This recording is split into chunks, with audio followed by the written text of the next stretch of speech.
Welcome to the second series of the stories behind the songs with Dave Kittle. Back in 1979, Dave began a radio career at CHEZ 106 in Ottawa, which spanned 17 years. He was one of the on-air voices that I grew up listening to, and he introduced me to new music that literally changed my life. His knowledge and passion for music are inspiring, to say the least. And in this 12-part podcast, Dave talks about 8 of his favorite songs and the history of how those songs came to be. So pull up a chair and join us for the stories behind the songs. They're not going to sing and dance and have backup singers, and they're not going to entertain you. They're going to sit down and do the thing that they did that musicians can appreciate. Oh, yeah. Every musician I know who went to that show said it was unbelievable. Non-musicians just went, eh. Yeah, because you're right. True.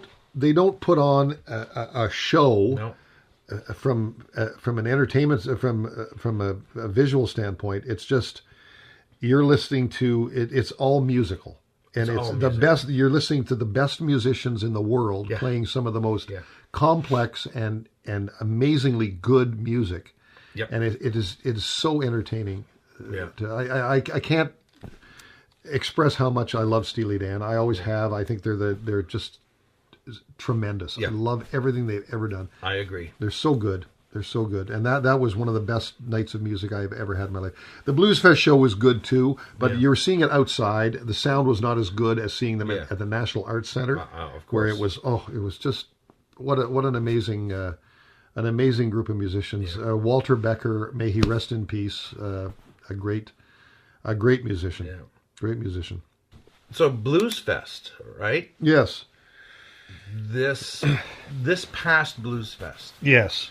I am to pick up a guy by the name of Gary Malaber. Yes, bass player. Drummer from Steve Miller Band. Mm-hmm. Well, I didn't know that, okay?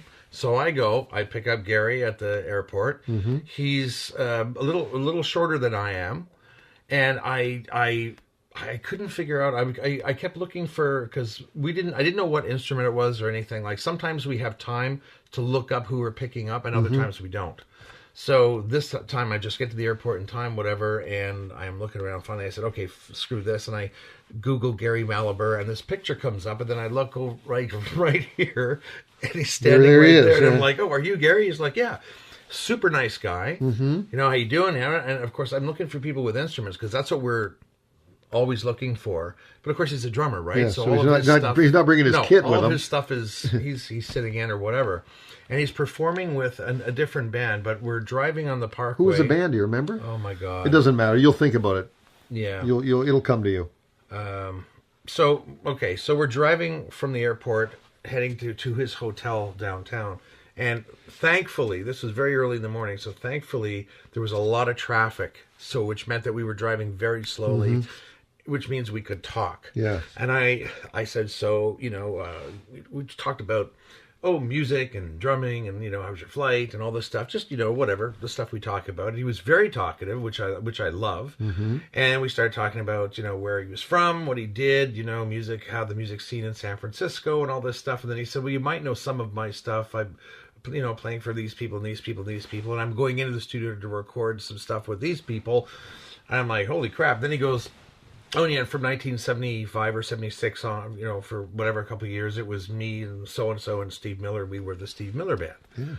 And I went, because, I've got two, Fly Like an Eagle and Book of Dreams are two of my, if not the only. Which I believe he played on both of them. He did. And he also played on the Joker album. He did. But get this, okay? So I don't know this at the time till he says it, right? Mm-hmm. And we're driving, and I'm sitting there, and I said, okay, I have to tell you something, Gary. I said, I'm a drummer, I'm a guitarist, a keyboardist, whatever. I play a bunch of different instruments, and I like to have fun. And I, there are times when I'll drum at night, and I'll put on one of my favorite albums. Could be the Beatles, could be Blondie, could be Blood, Sweat, and Tears. And I said one of my go-to albums is Book of Dreams.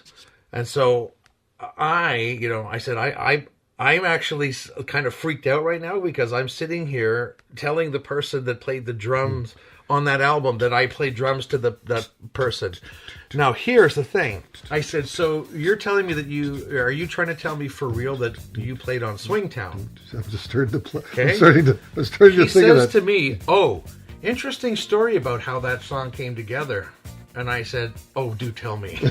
Please do. And I'm begging for traffic, more traffic. I'm letting people in. I don't care. I want to hear this whole story, right? Yeah, right. Because I'm freaked out at this point. Of course. And I said, so what's the story behind Swingtown? He says, well, Swingtown was not the song that we actually sat down and recorded that you listened to on the album. He said it was actually just kind of slow, and it was kind of swingy. It was, it was something he said. And I remember we were in the studio that day because he said we were in there for 48 hours. We did Book of Dreams in 48 hours. Yeah. Okay. And we were sitting there, and it wasn't coming together, and something was missing. And I even said to Steve, there's something's missing from this song. And Steve was like, well, I don't know what it is. But yeah, it's not going anywhere. It just feels lackadaisical. I don't know. Anyway, he said at one point Steve had to take a phone call. So he leaves the studio, and it's just him and the bass player. And Gary said, I kind of went back into my head, and I was thinking about this drum pattern I wrote. When I was in college, I was a part of the marching band, and I had approached I don't know who the head of music would be at the time, but I had written the on bass cymbals and snare, which sounds like something a marching band would do, right? And he said, I wrote it for that. I wanted to have the marching band play the music. I wanted to hear what it sounded like. And the head of music said, I'm sorry, but that's not in the curriculum, so no. Really? So he said, I shelved that thing in my head, never touched it again, never did anything with it. But that day, for some reason, he said, for some reason, I just start, what the hell? And he just starts on the drums. He just starts going like this. So he's doing this roll. He just keeps going and keeps going. The bass player just picks up on it and starts doom, doom, doom. Okay, he just starts putting the piece together like this. This is going on. Steve Miller comes back into the studio. He's like listening to this, going, don't stop. Goes and grabs the guitar, right? Figures out what the chords are and just starts playing that chucky guitar to it. And Gary or Steve, one of them goes, that's what's missing.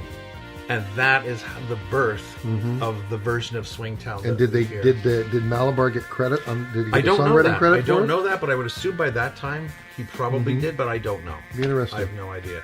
Because Steve Miller too. I mean, there was another band that had some rotating members and stuff in it, but Malabar played with Steve Miller for many years on a bunch of different stuff. Yeah, but I mean, geez, like I say, normally we get to know who we're picking up. We get to and then sometimes you're literally dropping off one person and told get there quickly, and you don't have time, and you're just okay. I'm a musician. I'm going to look for someone with a guitar case or whatever. This was just a freakiest thing, but when he told me that story just blew my mind. That is a cool story. Blew my mind. Cool story. But it's funny how songs come together, eh? Like that. It's I know. All of a sudden, he just comes up with something, and the next thing you know, and it grows from there. Well, you know what? It's like the very first story you told about the gardener, Jumpin' Jack the gardener, and how that transformed itself into the song that's iconic. That everyone knows the Rolling Stones by that song. Yeah. So this has been very eye-opening. This session. I think it's called. I think they call it the creative process, Norm. They do. They call it the creative process. But you know what? Anyone can have a thought, but it takes. You got to be able to then execute the thought, and so it's kind of cool how. Because how many people come up with ideas, or they see things on TV, or some new invention, and go, oh, I thought of that years ago. Yeah. But they never did anything. They never did anything about it. Yeah. It's the ones that do. Interesting. Anyway, Dave, I'm going to shake your hand Thank you, my friend. You've been listening to the stories behind the songs with Dave Kittle.